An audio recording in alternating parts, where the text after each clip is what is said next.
আমন্ত্রণ রাতের বাংলাদেশে। শুরুতেই জানিয়ে দেব শিরোনামগুলো। ধর্ষণের বিচার দ্রুত করতে আরও দুটি ডিএনএ ল্যাব স্থাপনের সিদ্ধান্ত। নিয়োগ হবে বিচারক। উপদেষ্টা পরিষদে চলতি সপ্তাহে আইনের সংশোধনী অনুমোদন। যে কোনো ব্যক্তি কর্তৃক ধর্ষণকে শাস্তিযোগ্য করা হচ্ছে। বৃহস্পতিবার দিন এটা চূড়ান্ত অনুমোদন হয়ে যাবে আমরা আশা করছি। এরপর আপনারা খুব দ্রুত গেজেট নোটিফিকেশন হয়ে যাবে। ভয় না পেয়ে পুলিশকে জনগণের বন্ধু হয়ে কাজ করার পরামর্শ প্রধান উপদেষ্টার। পতিত স্বৈরাচারের ষড়যন্ত্র মোকাবেলায় সতর্ক থাকার নির্দেশ। যারা পরাজিত শক্তি তারা সুযোগ গ্রহণ করে একটা উস্কিয়ে দেবে, একটা কিছু গোলমাল পাঠিয়ে দেবে। যতই নির্বাচন কাছে আসবে ততই তীব্রতর হবে, কেন ওই পরিবর্তন হয়ে গেলে আবার তারা মনে করবে যে আমরা আরেকবার পরাজিত হয়ে গেলাম। মিডিয়া ট্রায়ালের সম্মুখীন করা হচ্ছে বিএনপিকে। অভিযোগ তারেক রহমানের। নতুন যুদ্ধে জয়ী হতে নেতাকর্মীদের প্রস্তুতি নেওয়ার আহ্বান। জাতীয়তাবাদী শক্তি সকল কিছুর বিরুদ্ধে এরকম একটি ষড়যন্ত্র ধীরে ধীরে গড়ে উঠছে। আপনারা যারা অ্যাক্টিভিস্ট আছেন নিশ্চয়ই আপনারা এটি অনুধাবন করছেন। সংস্কার কমিশনের বেশ কিছু প্রস্তাবে আপত্তি জানিয়ে ঐক্যমত্য কমিশনকে ইসির চিঠি। কাছাকাছি সময় স্থানীয় সরকার ও সংসদ নির্বাচন নিয়ে প্রশ্ন।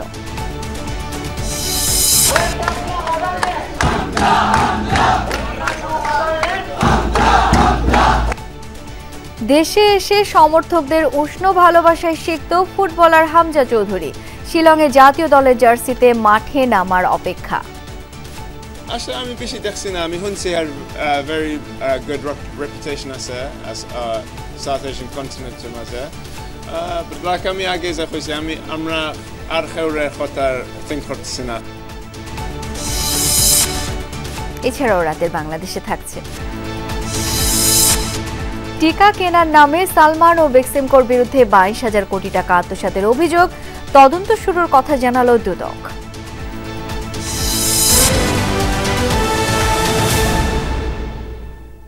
এতক্ষণ শিরোনামগুলো দেখছিলেন, সঙ্গে আছি আমি শাওন দত্ত। নারী শিশু নির্যাতন দমন আইন সংশোধনের সিদ্ধান্ত নিয়েছে অন্তর্বর্তী সরকার। আগামী বৃহস্পতিবার এর চূড়ান্ত অনুমোদন দেয়া হবে জানিয়েছেন আইন উপদেষ্টা আসিফ নজরুল। উপদেষ্টা পরিষদের বিশেষ সভা শেষে বিকেলে এক ব্রিফিংয়ে তিনি বলেন, শিশু ধর্ষণের মামলার বিচারের জন্য বিশেষ ট্রাইব্যুনাল গঠনের সিদ্ধান্ত হয়েছে। এ সময় পরিবেশ উপদেষ্টা রেজওয়ানা হাসান জানান, ধর্ষণের মামলা দ্রুত নিশ্চিত ও ডিএনএ পরীক্ষার জন্য রাজশাহী ও চট্টগ্রামে আরও 2টি ল্যাব তৈরি করা হবে। প্রধান উপদেষ্টা তেজগাঁয়ের কার্যালয়ে অনুষ্ঠিত হয় উপদেষ্টা পরিষদের বিশেষ সভা। প্রধান উপদেষ্টা ডক্টর মোহাম্মদ ইউনূসের সভাপতিত্বে সভার মূল এজেন্ডা ছিল নারী ও শিশু নির্যাতন দমন ইস্যু। এতে নারী ও শিশু নির্যাতন দমন অধ্যাদেশ 2025-এর খসড়া নীতিগত অনুমোদন দেয় উপদেষ্টা পরিষদ। উপদেষ্টা পরিষদের বিশেষ সভা নিয়ে সংবাদ সম্মেলন রাজধানীর ফরেন সার্ভিস একাডেমিতে। সভার সিদ্ধান্ত তুলে ধরেন সরকারের 2 উপদেষ্টা। এই যে ধর্ষণগুলো হচ্ছে, উপদেষ্টা রিজওয়ানা হাসান জানান, বিশেষ জুডিশিয়ারির সার্ভিস কমিশনের মাধ্যমে দ্রুত কয়েকজন বিচারক নিয়োগ দেওয়ার প্রক্রিয়া শুরু হবে, যাতে ধর্ষণ সহ অন্যান্য মামলাগুলো ত্বরান্বিত করা যায়। ধর্ষণের বিচারের ক্ষেত্রে বিলম্ব হওয়ার একটা বড় কারণ হচ্ছে পর্যাপ্ত পরিমাণ ডিএনএ ল্যাব না থাকা। চট্টগ্রামে এবং রাজশাহীতে দ্রুততার সাথে আরও 2টা ডিএনএ ল্যাব স্থাপন করব। আরেকটা সিদ্ধান্ত হয়েছে যে বিশেষ জুডিশিয়াল সার্ভিস কমিশনের মাধ্যমে দ্রুত কিছু সংখ্যক বিচারক নিয়োগ দেওয়ার প্রক্রিয়া শুরু করা হবে, যাতে করে ধর্ষণ সহ অন্যান্য মামলার বিচার প্রক্রিয়া ত্বরান্বিত করা যায়। আইন উপদেষ্টা আসিফ নজরুল জানান, নারী ও শিশু নির্যাতন দমন আইন সংশোধন করছে সরকার।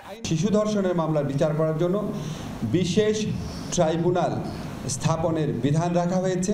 ধর্ষণের মামলার ডেফিনেশন পরিবর্তন করে শুধু পুরুষ কর্তৃক না, যে কোনো ব্যক্তি কর্তৃক ধর্ষণকে শাস্তিযোগ্য করা হচ্ছে। বৃহস্পতিবার দিন এটা চূড়ান্ত অনুমোদন হয়ে যাবে আমরা আশা করছি। এরপর আপনারা খুব দ্রুত গেজেট নোটিফিকেশন হয়ে যাবে। মাগুরায় ধর্ষণের শিকার হয়ে মারা যাওয়া শিশু আসিয়ার মামলায় আসামিদের বিচার দ্রুত করার কথাও জানান আইন উপদেষ্টা। এই আইনের পাশের সাথে মাগুরায় আসিয়া হত্যা এবং ধর্ষণ মামলার বিচারের সম্পর্ক নাই। লামিয়া তিথি, যমুনা নিউজ, ঢাকা। বাংলাদেশ বর্তমানে একটি যুদ্ধাবস্থার মধ্য দিয়ে যাচ্ছে। নির্বাচন যত এগিয়ে আসবে সে যুদ্ধ তত তীব্র আকার ধারণ করবে বলে মন্তব্য করেছেন অন্তর্বর্তী সরকারের প্রধান উপদেষ্টা ডক্টর মোহাম্মদ ইউনূস। সকালে প্রধান উপদেষ্টার কার্যালয়ে মাঠ পর্যায়ের পুলিশ কর্মকর্তাদের সাথে বৈঠকে এই মন্তব্য করেন তিনি। বলেন, আগামী নির্বাচন পুলিশের হাত দিয়েই হবে, তাই তাদের শক্তভাবে আইনের সীমার মধ্যে থাকতে হবে। রাজধানীর তেজগাঁওয়ে প্রধান উপদেষ্টার কার্যালয়ে ডক্টর মোহাম্মদ ইউনূসের সাথে মাঠ পর্যায়ের পুলিশ কর্মকর্তাদের বৈঠক। সভায় বক্তব্য রাখেন স্বরাষ্ট্র উপদেষ্টা, স্বরাষ্ট্র সচিব ও পুলিশের মহাপরিদর্শক। বৈঠকে প্রধান উপদেষ্টা তার বক্তব্যে বলেন, পরাজিত শক্তি প্রতি মুহূর্তে সুযোগ নেওয়ার অপেক্ষায় আছে। তাদের চক্রান্ত প্রতিহত করা যুদ্ধের শামিল। নির্বাচন যত কাছে আসবে সেই যুদ্ধ তত তীব্রতর হবে। আমরা একটা কন্টিনিউয়াস যুদ্ধ অবস্থার মধ্যে আছি, এটা যেন মনে থাকে যে আমরা যুদ্ধ অবস্থার মধ্যে আছি। এই যুদ্ধ অবস্থার থেকে আমাকে জয় হয়ে ফিরে আসতে হবে, বের হয়ে আসতে হবে। এই যুদ্ধটা কিভাবে হয়? পরিষ্কার, লোকের সুযোগ গ্রহণ করে, যারা পরাজিত শক্তি তারা সুযোগ গ্রহণ করে একটা উস্কিয়ে দেবে, একটা কিছু গোলমাল পাকিয়ে দেবে, এবং প্রথম নজর আসবে পুলিশের নজর। কারণ সেই যুদ্ধ ক্রমাগত তীব্রতর হবে। যতই নির্বাচন কাছে আসবে ততই তীব্রতর হবে। কেন ওই পরিবর্তন হয়ে গেলে আবার তারা মনে করবে যে আমরা আরেকবার পরাজিত হয়ে গেলাম। পুলিশদের আইনের সীমার মধ্যে থাকার উপর জোর দেন অন্তর্বর্তী সরকার প্রধান। বলেন, আগামী নির্বাচন পুলিশের হাত দিয়েই হবে। মানুষকে বাধা না দিয়ে আইনের মধ্যে রেখে তাদের পথ সহজ করে দিতে আহ্বান জানান তিনি। সিদ্ধান্ত নিতে হবে যে মানুষকে আমরা বাধা দেব না, তার পথকে আমরা সহজ করব, তার পাশে থাকবো। তাহলে দেখবে যে এই দেশের এখন সমস্যা হবে না। শুধু তার পাশে থাকা, শুধু আইনের ভিতরে তাকে রাখতে হবে। তাকে বলতে, ভাই আইনটা পাল্টেন না, আইনটা হাতে নিয়ে না। তুমি এখন আইন মানতে চাইলে তোমার উপরে খেপাখেপি করবে যে না কিছু তো আইন, তুমি আমাকে আইন দেখাও, এসব হবে। আমাদের সেখানে শক্ত থাকতে হবে, আইনের ভেতরে থাকতে হবে, যাতে করে যে সরকার নির্বাচিত হয়ে আসবে সে সরকার আইনের সরকার যেন হয়। ডক্টর ইউনূস নারী সুরক্ষার ব্যাপারে জোর দেন। অবহেলার কারণে নারীর প্রতি সহিংসতা বিস্তার লাভ করেছে বলেও জানান তিনি। নারীদের বেশি এখন জোর আলাপ চলছে, যেটা আমাদের রক্ষা করতে হবে। নারীদের সুরক্ষা দেওয়া এটা একটা মস্ত বড় কাজ। এটা আমাদের অবহেলার কারণেই এটা ক্রমে সমাজের মধ্যে দ্রুত বিস্তার লাভ করেছে। আমাদের দেশের অর্ধেক মানুষ অসহায় হয়ে পড়েছে। মাঠ পর্যায় সহ মোট 127 পুলিশ কর্মকর্তা উপস্থিত ছিলেন এই বৈঠকে। অর্থাৎ তাকে সরকারি অফিসের পেছনে দৌড়াদৌড়ি করতে না। তানভীর মৌসুম, যমুনা নিউজ, ঢাকা। বিএনপি সহ জাতীয়তাবাদী শক্তি ও গণতন্ত্রের বিরুদ্ধে ষড়যন্ত্র গড়ে উঠছে বলে অভিযোগ করেছেন দলের ভারপ্রাপ্ত চেয়ারম্যান তারেক রহমান। বলছেন, ষড়যন্ত্রকারীরা ১/১১ মতো আবারও বিএনপিকে মিডিয়া ট্রায়ালের সম্মুখীন করছে। অনলাইন অ্যাক্টিভিস্টদের সম্মানে আয়োজিত ইফতার মাহফিলে যোগ দিয়ে সব কথা বলেন তিনি। আর বিএনপি মহাসচিব নতুন করে চক্রান্ত ও ষড়যন্ত্রের কথা উল্লেখ করে এই যুদ্ধে জয়ী হওয়ার আহ্বান জানান। চলমান বিশ্ব পরিস্থিতিতে বাংলাদেশের প্রেক্ষাপটেও সামাজিক যোগাযোগ মাধ্যমের ব্যাপক গুরুত্ব, যেখানে চলে কথার লড়াই, যুক্তিতর্কের উপস্থাপন। পরিবর্তিত পরিস্থিতিতে নানান প্রোপাগান্ডার বিরুদ্ধেও সজাগ থাকতে হয় নিজ মত আর আদর্শের অ্যাক্টিভিস্টদের। কিভাবে দেশকে সামনে এগিয়ে নিতে পারে তার একটি সঠিক দিক নির্দেশনা বা একটি সঠিক ডাইরেকশন একমাত্র বিএনপি দিয়েছে। আর কি কোনো রাজনৈতিক দল দিয়েছে? রাজধানীর একটি হোটেলে অনলাইন অ্যাক্টিভিস্টদের সম্মানে ইফতারের আয়োজন করে বিএনপি। ভার্চুয়ালি যোগ দিয়ে দলের ভারপ্রাপ্ত চেয়ারম্যান তারেক রহমান অতীতের নানান ঝুঁকির কথা স্মরণ করে সাইবার যোদ্ধাদের ধন্যবাদ জানান। জাতীয়তাবাদী শক্তি ও গণতন্ত্রের বিরুদ্ধে ষড়যন্ত্রের অভিযোগ করেন তারেক। আসলেও এইরকম একটি ঘটনা ধীরে ধীরে পাক খাচ্ছে, ধীরে ধীরে গড়ে উঠছে একটি ষড়যন্ত্র বিশাল। বাংলাদেশের অস্তিত্ব, সার্বভৌমত্ব, গণতন্ত্রের ভিত্তি, গণতন্ত্র, জাতীয়তাবাদী শক্তি, সকল কিছুর বিরুদ্ধে এরকম একটি ষড়যন্ত্র ধীরে ধীরে গড়ে উঠছে। আপনারা যারা অ্যাক্টিভিস্ট আছেন নিশ্চয়ই আপনারা এটি অনুধাবন করছেন। বলেন, ঘটনার সঙ্গে সম্পৃক্ততা না থাকলেও বিভিন্ন সময়ে অভিযুক্ত করা হচ্ছে বিএনপিকে।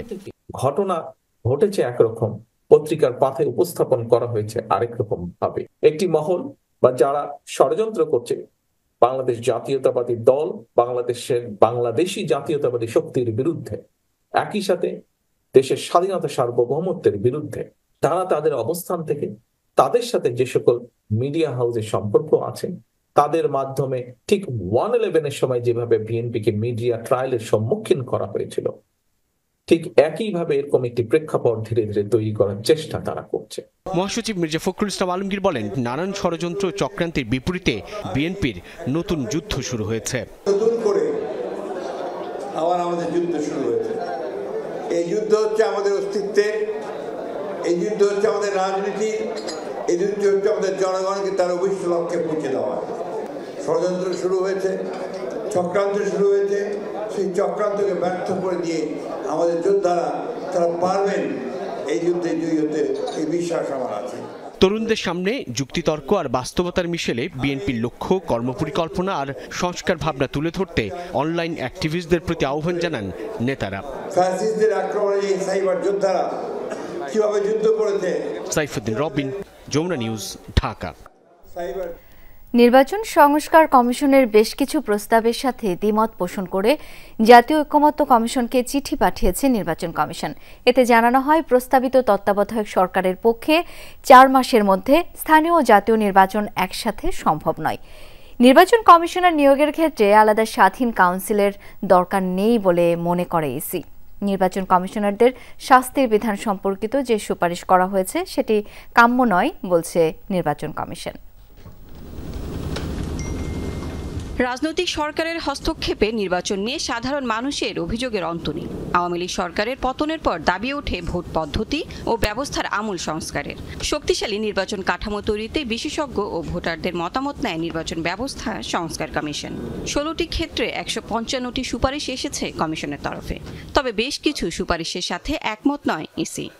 সংস্কার কমিশনের কিছু সুপারিশকে সাংবিধানিক প্রতিষ্ঠানটির স্বাধীনতার উপর হস্তক্ষেপ মনে করে কমিশন। এ বিষয়ে মতামত জানিয়ে জাতীয় ঐকমত্য কমিশনকে চিঠি দেওয়া হয়েছে। ফলাফলে 48 ঘণ্টার মধ্যে গেজেট প্রকাশের আগে সুষ্ঠু নির্বাচন হয়েছে এমন অঙ্গীকার করতে চায় না ইসি, জানান সিনিয়র সচিব আক্তার আহমেদ। এছাড়া নির্বাচন কমিশনার নিয়োগের ক্ষেত্রে আলাদা স্বাধীন কাউন্সিলের দরকার নেই বলে মনে করে ইলেকশন কমিশন। একটা শাস্তির বিধান করা হয়েছে, এটা তো একটা মানে কি বলা যেতে পারে ভয়ঙ্কর ব্যাপার। কেউ যদি তার শপথ ভঙ্গ করেন তাহলে তো সেইটা আপনার নিষ্পত্তির পদ্ধতি আছে, কিন্তু 20 বছরের জেলের মাথায় নিয়ে, খড়গ মাথায় নিয়ে কি কেউ তো সংক্ষুব্ধ হতেই পারেন। সব নির্বাচন 4 মাসের মধ্যে করতে হবে। আমরা বলেছি এটা আর কার্যত মানে সম্ভব না। তার কারণ হচ্ছে যে আমাদের parliament election plus local government elections, local government election over the period of time, 5টা টিয়ারে over the period of time হয়। তো এটা 4 মাসের মধ্যে করা ইজ ভেরি, এটা সময়ের সাথে আসলে খুবই একটা ডিফিকাল্ট। ইসি সচিব বলেন, এনআইডি সেবা কার্যক্রম অন্য কোনো কর্তৃপক্ষের অধীনে নিলে ভোটার তালিকা প্রস্তুত ও নির্বাচন ব্যবস্থাপনা বাধাগ্রস্ত হবে। এনআইডিকে আমাদের এখানেই মনে করি যে রাখার কাম্য, বরং এটাকে আরও এক্সপ্যান্ড করে এটাকে আরও যুগাপযোগী করা যায় কিনা সে বিষয়ে এটাকে আর কি বড়, এবং ক্রেডিবিলিটিটা তো আছে। নতুন রাজনৈতিক দল নিবন্ধনে আবেদনের আহ্বান জানিয়েছে নির্বাচন কমিশন, কিন্তু এই বিষয়ে সংস্কার কমিশনের সুপারিশ এখনও ঐকমত্যে পৌঁছায়নি, যদিও তাতে সমস্যা দেখছে না ইসি। ভবিষ্যতে যদি রাজনৈতিক দল নিবন্ধন চান এই গণবিজ্ঞপ্তির সূত্রে, এবং তারা যদি শর্ত পূরণ করেন দেওয়া হবে। এরপরেও যদি মনে করা যে শর্ত শিথিল করা হয়েছে এবং আবারও গণবিজ্ঞপ্তি দিতে হবে, এটা দেওয়া যাবে। এটা সংস্কার কমিশনগুলোর সুপারিশ নিয়ে পর্যায়ক্রমে রাজনৈতিক দল এবং ইসি সহ সাংবিধানিক প্রতিষ্ঠানগুলোর সাথে বসবে জাতীয় ঐকমত্য কমিশন। লাভলি বিথি, যমুনা নিউজ, ঢাকা। সাকিবকেই দেশের মেগাস্টার মানলেন দেশের ফুটবলের নতুন ক্রেজ হামজা চৌধুরী। বললেন, বিশ্বকাপ খেলার স্বপ্ন দেখেন, তবে লক্ষ্য পূরণে এগোতে চান স্টেপ বাই স্টেপ। আপাতত নিজের অভিষেক ম্যাচে ভারতের বিপক্ষে যান সেরা সাফল্য, খেলতে চান 8 নম্বর জার্সি পরে। জানালেন, খুশি মনেই ইংল্যান্ড ছেড়ে বাংলাদেশের হয়ে খেলার সিদ্ধান্ত তার। শাহিন আলমের তোলা ছবিতে হবিগঞ্জ থেকে মুজনেবিন তারেকের রিপোর্ট। ম্যাচ শেষে প্রায় 14 ঘন্টার বিমান জার্নি। সিলেটে নেমে ভক্তদের আবদার পূরণের পর সড়ক পথে আরও 2 ঘন্টার ভ্রমণ শেষে নিজ বাড়িতে পা রাখা। ক্লান্তি ভর করার কথা যেখানে হামজা চৌধুরীর, সেখানে বুঝিয়ে দিলেন দেশের বড় দায়িত্ব কাঁধে নেওয়ার সামনে এ তো কিছুই না। হাসি মুখেই গণমাধ্যম কর্মীর সামনে দেখা দিলেন দেশের ফুটবলের এই নতুন সুপারস্টার। জানিয়ে দিলেন 17 কিংবা 10 নয়, প্রিয় 8 নম্বর জার্সিতেই খেলতে চান চিরচেনা মিডফিল্ড ভূমিকায়। Which number of jersey you prefer for national team? Number 8. I think in midfield, inshallah. অভিষেকটা ভারতের মতো চিরপ্রতিদ্বন্দ্বী দলের বিপক্ষে। খুব বেশি জানা নেই প্রতিপক্ষ দল ও তারকা সুনীল ছেত্রী সম্পর্কে। জানেন শুধু লাল সবুজ জার্সিতে নিজের লক্ষ্যের কথা। আসলে আমি বেশি দেখছি না, আমি শুনছি আর very good reputation আছে as South Asian continent এর মাঝে, but like আমি আগে যা কইছি আমরা আর খেউরে খতার think করতেছি না, খালি আমরা টিমের সঙ্গে। বিশ্বকাপ খেলার স্বপ্ন দেখেন কিনা এমন প্রশ্নে নিরাশ না করলেও জানালেন ধাপে ধাপে এগোনোর কথা। ফোকাস রাখতে চান এশিয়ান কাপ বাছাই পর্বে। Inshallah, aste one step at a time. Everything's possible with Allah's will help. Everything's possible. I think one step at a time, but inshallah for the Asian Games this in 2025 is our biggest goal. So from there we can see where we can go. Inshallah. বাবাকে সামনে রেখেই স্মৃতিচারণ করলেন শৈশবে নিজ আঙিনায় cricket খেলার কথা। তার আগমনে যখন বিতর্ক তুঙ্গে কে সেরা, সাকিব নাকি হামজা, সেই তর্কে অবশ্য পানি ঢেলে সমাপ্তি টানলেন হামজা নিজেই। No, I don't think I'm there yet. Sakib Al Hassan's a mega star. He's done it at the world level for so many years now. So I don't think I'm there. হামজার স্বপ্ন তার মতো একদিন লাল সবুজ jersey মাতাবেন তার সন্তানেরাও। Inshallah. Our first Hamza Isa our unka already ballagtase. So dekhoiba na boroya. Mujrabin Tarek, Jamuna sports, Bahubal, Habiganj. কোনো ভোগান্তি ছাড়াই চতুর্থ দিনের মতো অনলাইনে বিক্রি হচ্ছে রেলের ঈদযাত্রার টিকিট। সোমবার দেয়া হয়েছে ২৭ মার্চের টিকিট, পাওয়া যাবে আরও ৩ দিন। এবছর একদিনে প্রায় ৩৩,০০০-এর বেশি যাত্রী রেল ভ্রমণের সুযোগ পাবেন। এতেও কমেনি সংকট, কমলাপুরে ভিড় করেন অনেক যাত্রী। তবে বাসের টিকিট পেতে এখনও শুরু হয়নি তোড়জোড়। ঈদের আগের চেনা পরিবেশের অচেনা রূপ। কমলাপুর রেল স্টেশনে নেই হাজারো মানুষের রাত জেগে অপেক্ষা, নেই যাত্রীদের উৎকণ্ঠা, দেখা যায় না টিকিট পেয়ে খুশির উন্মোদনাও। ঘরমুখো যাত্রীদের বিরামহীন সেই অপেক্ষার নামের কষ্ট থেকে মুক্তি দিতে এবারও শতভাগ টিকিট অনলাইনে দিয়েছে বাংলাদেশ রেলওয়ে। কিন্তু এতে আদৌ কি এই যাত্রীদের ভোগান্তি কমেছে? ২৭ মার্চের টিকিটের জন্য নির্ধারিত ছিল সোমবার সকাল ৮টা থেকে অনলাইনে টিকিট বিক্রি শুরুর পর দফায় দফায় চেষ্টা করেও ব্যর্থ হন মাসুম তালুকদার। উপায়ন্তর না পেয়ে ছুটে আসেন কমলাপুরে। কাউন্টারে ঘুরলেও মেলেনি সমাধান। যেটাই ক্লিক করি সঙ্গে সঙ্গে সবুজ মানে ওই খয়েরি কালারের চিহ্নটা আসে, আর টিকিটের কোনো নেই। এরকমভাবে লাস্ট পর্যন্ত চেষ্টা করার পরেও ৮টা ২০-২৫-এর মধ্যে চেষ্টা করার পরে একটা টিকিট কাটতে পারিনি, দেখি টিকিট শেষ। অনলাইনে টিকিট কাটতে না পেরে কমলাপুরে ভিড় করা মানুষের সংখ্যা নেহাত কম নয়। অনলাইনে ঢোকার সাথে সাথে 1 মিনিটের ভিতরে সব টিকিট শেষ হয়ে যায়, এটা কেমন কথা? অনলাইনের পাশাপাশি জানে কাউন্টারের সিস্টেমটা থাকে। আমি অবশ্যই এটা চাই যে প্রত্যেক স্টেশনে আলাদা করে টিকিট সংখ্যা বাড়ানোর। তবে অনলাইনে মানুষের ভোগান্তি হচ্ছে না বলে দাবি করেন কমলাপুর রেলওয়ে স্টেশন ম্যানেজার। বলেন টিকিটের জন্য কোটি মানুষের চাহিদা থাকলেও তাদের সক্ষমতা সীমিত। গত 14 তারিখ থেকে আমরা টিকিট বিক্রয় শুরু করছি। 14 তারিখ থেকে এখন পর্যন্ত কোনো রকমের অভিযোগ আমরা পাই নাই। আর আজকে আমরা 16,000 পশ্চিমাঞ্চলে 16,634 আসনের বিপরীতে টিকিট বিক্রি করছি। সকাল 10:30 পর্যন্ত 16,019টা টিকিট অলরেডি বিক্রি হয়ে গেছে। তবে সড়কপথে যাত্রায় আগাম টিকিট নিয়ে যাত্রীদের নেই তেমন তোড়জোড়। কাউন্টার থেকে জানানো হয় সরকারি ছুটি শুরুর পর থেকেই অতিরিক্ত বাসের বহর যুক্ত হবে বিভিন্ন রুটে। পর্যাপ্ত পরিমাণে স্ট্যান্ডে বাস আছে, আর আমাদের এখন 10 মিনিট পর পরই গাড়ি আছে। এখন চাপ যেরকম মোটামুটি আছে আলহামদুলিল্লাহ ভালোই। এই যেরকম 20 রোজার পরে যেরকম চাপটা আরও বাড়বে। এবছর ঈদের লম্বা ছুটি থাকায় যাত্রাপথে এবার বড় ধরনের ভোগান্তির আশঙ্কা করছেন না সংশ্লিষ্টরা। আরিফিন শাকিল, যমুনা নিউজ, ঢাকা।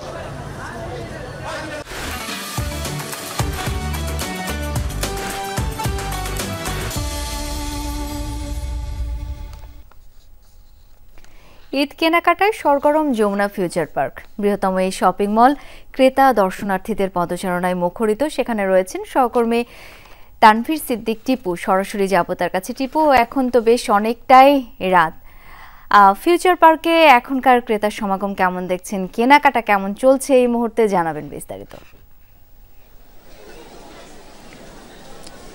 শাওন, আপনি ঠিকই বলেছেন, এখন প্রায় মধ্যরাতের কাছাকাছি, কিন্তু যমুনা ফিউচার পার্ক কিন্তু এখনও বেশ জমজমাট রয়েছে। আপনি দেখতেই পাচ্ছেন আমার চারপাশে প্রচুর মানুষ এখনও এই তাদের যে কর্মব্যস্ত দিন, সেই দিনের শেষে এখন এসে তাদের যে কেনাকাটা, ঈদ কেন্দ্রিক যে কেনাকাটা রয়েছে সেই কেনাকাটাটি সেরে নিচ্ছেন। এবং আপনি জানেন যে যেহেতু সব ধরনের বয়সের মানুষের জন্য যে প্রয়োজনীয় যে কেনাকাটা রয়েছে তার কিন্তু এই যে যমুনা ফিউচার পার্ক, সেখানে এলেই তারা কিন্তু সবটা একবারে সেরে নিতে পারছেন। ফলে খুব বেশি চিন্তার কারণ নেই তাদের জন্য। এখানে আসলে বিক্রেতারা যেটি জানিয়েছেন যে সব ছেলে মেয়ে, শিশু থেকে বৃদ্ধ সবার জন্যই কিন্তু ভিন্ন ভিন্নভাবে এবার ঈদের যে সব এক্সক্লুসিভ কালেকশনগুলো আছে সেগুলো নিয়েই তারা তাদের যে আউটলেটগুলো আছে সেগুলো সাজিয়েছেন এবং মানুষ আসছেন, দেখছেন এবং সেগুলো কেনাকাটা করছেন। আপনি জানেন যে রমজানের দ্বিতীয় অর্ধ চলছে এবং সেই ক্ষেত্রে মানুষের যে কেনাকাটা, ঈদ কেন্দ্রিক যে কেনাকাটা, সেই কেনাকাটার কিন্তু কেনাকাটাও কিন্তু বেড়ে গিয়েছে। তো আমরা যেহেতু রাতের দিকে মানুষ এখন খুব বেশি ঢুকছেন না, যারা ভিতরে ছিলেন তারাই এখন কেনাকাটা করছেন এবং আগামীকাল হয়তো আরও মানুষের ভিড় হবে বলে মনে করছেন বিক্রেতারা। শাওন। টিপু, ধন্যবাদ আপনাকে। বরগুনায় মেয়েকে ধর্ষণের ঘটনায় মামলা করায় হত্যার শিকার হন বাবা। অসহায় এবং বিপর্যস্ত এই পরিবারটির ভরণ পোষণের দায়িত্ব নিয়েছে জামায়াতে ইসলামী। সকালে পরিবারটির সাথে দেখা করেন জামায়াতের আমির ডাক্তার শফিকুর রহমান। তিনি বলেন, পরিবারের শিশুদের লেখাপড়া ও চিকিৎসা সহ অন্যান্যদের ব্যয়ভার বহন করবে জামায়াত। ভুক্তভোগী পরিবারটির পাশে দাঁড়ানোয় বিএনপিকে ধন্যবাদ জানান ডাক্তার শফিকুর। ঘটনার সাথে জড়িতদের দৃষ্টান্তমূলক শাস্তি নিশ্চিতে জামায়াত কাজ করে যাবে বলেও জানান তিনি। এর আগে বিএনপির কেন্দ্রীয় নির্বাহী কমিটির ভাইস চেয়ারম্যান নুরুল ইসলাম মনি ভুক্তভোগী পরিবারটির সাথে দেখা করেন। আর্থিক সহায়তা সহ পরিবারটির পাশে থাকার প্রতিশ্রুতি দেন তিনি। এদিকে ঝালকাঠি প্রেস ক্লাব চত্বরে এক পথসভায় ডাক্তার শফিকুর রহমান বলেন, সরকার গঠনের সুযোগ পেলে দেশ কেমন হবে তার কিছু কিছু কাজ এখন থেকেই করছে জামায়াতে ইসলামী। তিনি বলেন, কোরআনের রাষ্ট্র হলে প্রতিটি মানুষ একে অন্যকে সম্মান করবে, বৈষম্য ও দুর্নীতিমুক্ত মানবিক রাষ্ট্র গড়ার প্রত্যয় ব্যক্ত করেন শফিকুর রহমান। ছাত্র আন্দোলনে নিহত সেলিম তালুকদারের বাড়িতে তার পরিবারের সাথে সাক্ষাতের পর তাদের দায়িত্ব নেওয়ার ঘোষণা দেন জামায়াতে আমির। সরকার গঠনের সুযোগ পেলে দেশটা কেমন হবে তার কিছু কিছু কাজ এখন আমরা আঞ্জাম দেওয়ার চেষ্টা করছি। মানুষ যেন দেখতে পারে যদি কোরআনিক রাষ্ট্র হয় তাহলে দেশটা এমনই হবে। কোভিড ভ্যাকসিন আমদানির নামে 22,000 কোটি টাকা আত্মসাতের অভিযোগে সালমান এফ রহমান ও সাবেক স্বাস্থ্যমন্ত্রী জাহেদ মালিকের বিরুদ্ধে তদন্ত শুরু করেছে দুদক। সিন্ডিকেট করে দেশীয় প্রতিষ্ঠান বঙ্গভ্যাক্সকে টিকা উৎপাদনের সুযোগ না দেওয়ার অভিযোগ বেক্সিমকোর বিরুদ্ধে। এই ঘটনায় দীর্ঘ 5 বছর পর অনুসন্ধানে নেমেছে সংস্থাটি। করোনার ভয়াল থাবায় যখন দিশেহারা পুরো বিশ্ব, মহামারী ঠেকাতে টিকা আবিষ্কারের উদ্যোগ নেয় দেশীয় প্রতিষ্ঠান গ্লোবাল বায়োটেক, যার নাম দেওয়া হয়েছিল বঙ্গভ্যাক্স।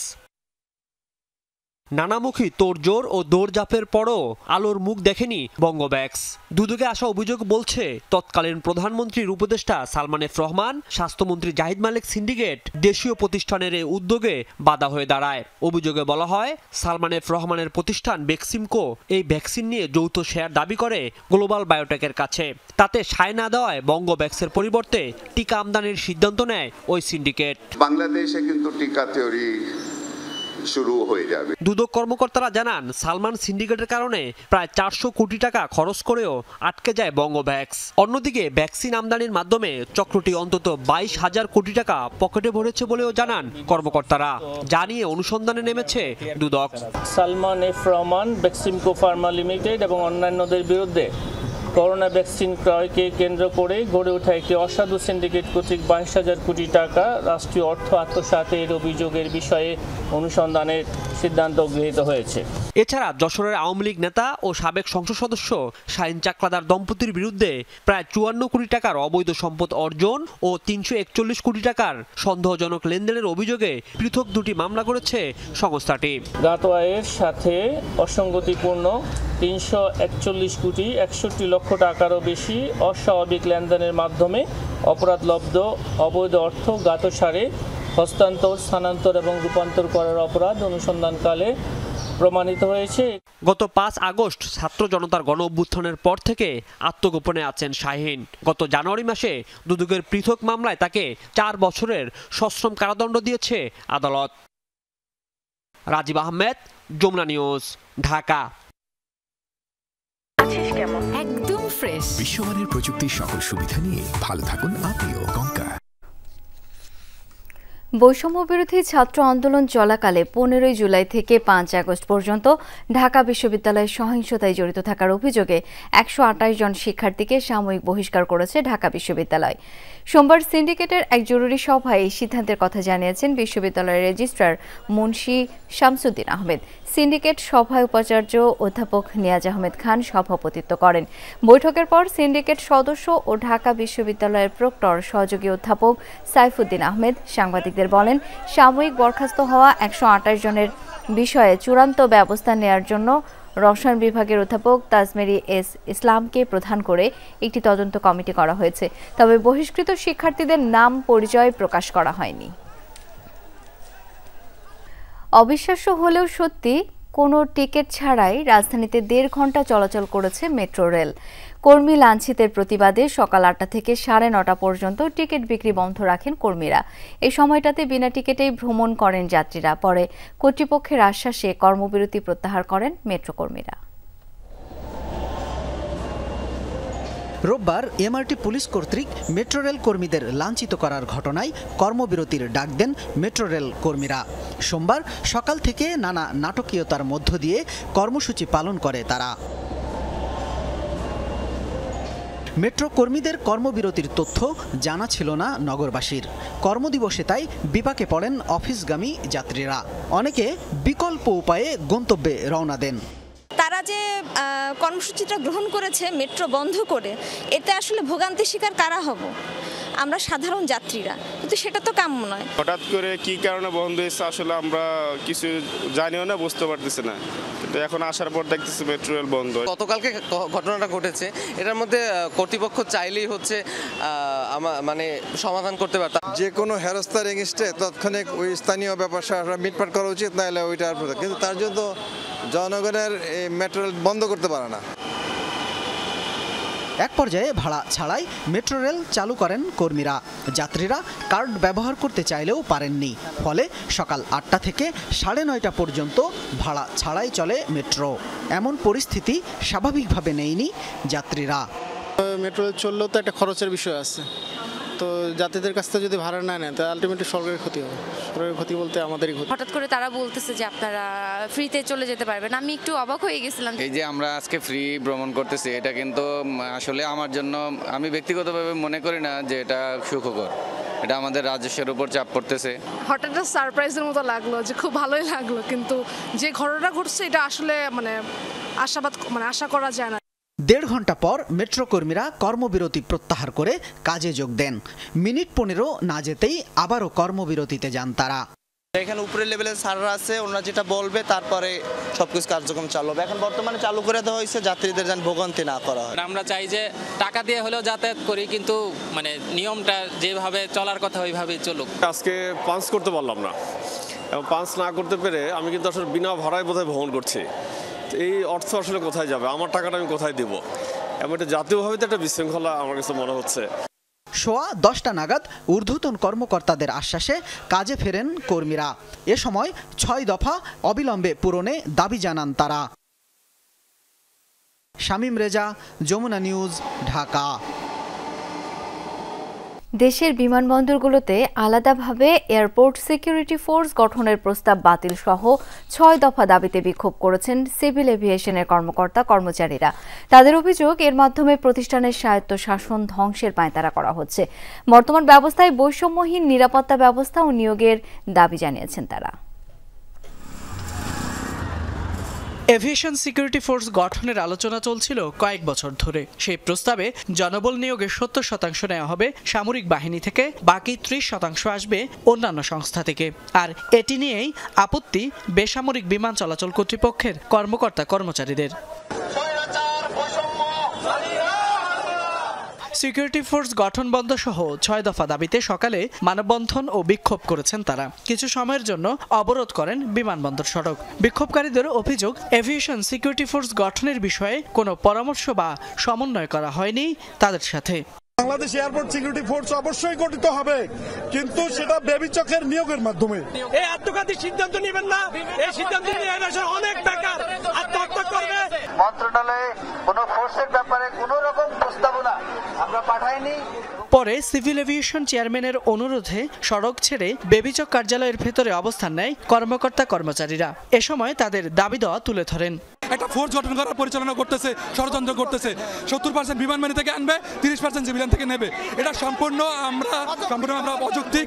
বাংলাদেশের লক্ষ লক্ষ বেকার যুবক এখন বর্তমানে বেকার, ওদেরকে নিয়ে এসে প্রশিক্ষণ প্রাপ্তর মাধ্যমে সিভিল এভিয়েশনে স্বয়ংসম্পূর্ণতা করতে পারে চাইলে, কিন্তু ওনারা এই জিনিসটা না করে ওনারা সিভিল এভিয়েশনে এয়ারপোর্ট সেনে ওনারা ওনাদের যে গোল আছে ওটা তো ওনারা অর্জন করতে চায়। সিভিল এভিয়েশনের উচ্চ পর্যায়ের সমস্ত আসনে যেন সিভিল এভিয়েশনের অফিসাররা পরিচালিত করেন, আমরা স্যারদেরকে বিনীতভাবে অনুরোধ জানিয়েছি। সিভিল এভিয়েশন চেয়ারম্যান তাদের আশ্বস্ত করেন আলোচনার ভিত্তিতে সমস্যা সমাধানের। এতে কর্মসূচি প্রত্যাহার করেন বিক্ষোভকারীরা।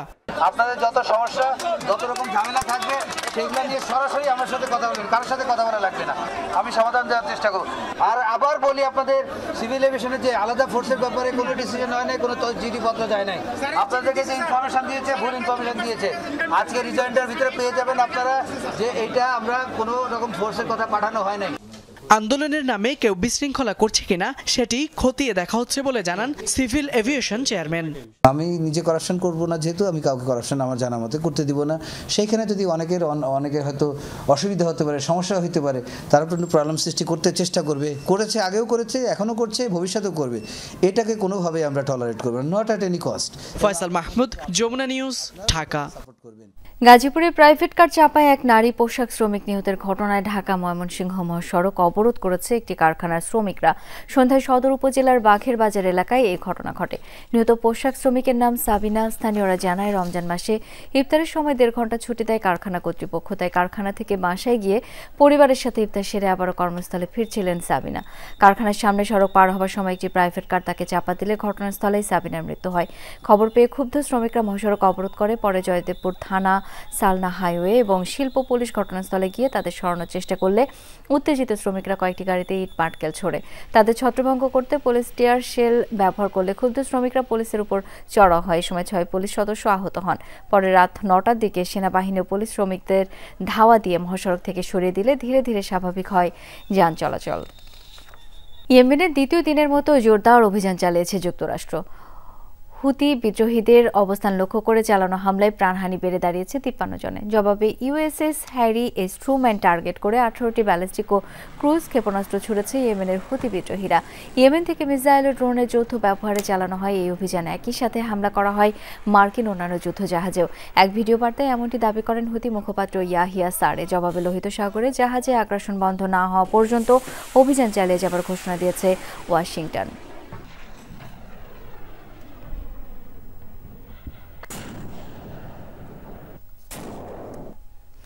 এই ছিল রাতের বাংলাদেশে। এতক্ষণ আমাদের সাথে থাকার জন্য সবাইকে অসংখ্য ধন্যবাদ। শুভরাত্রি।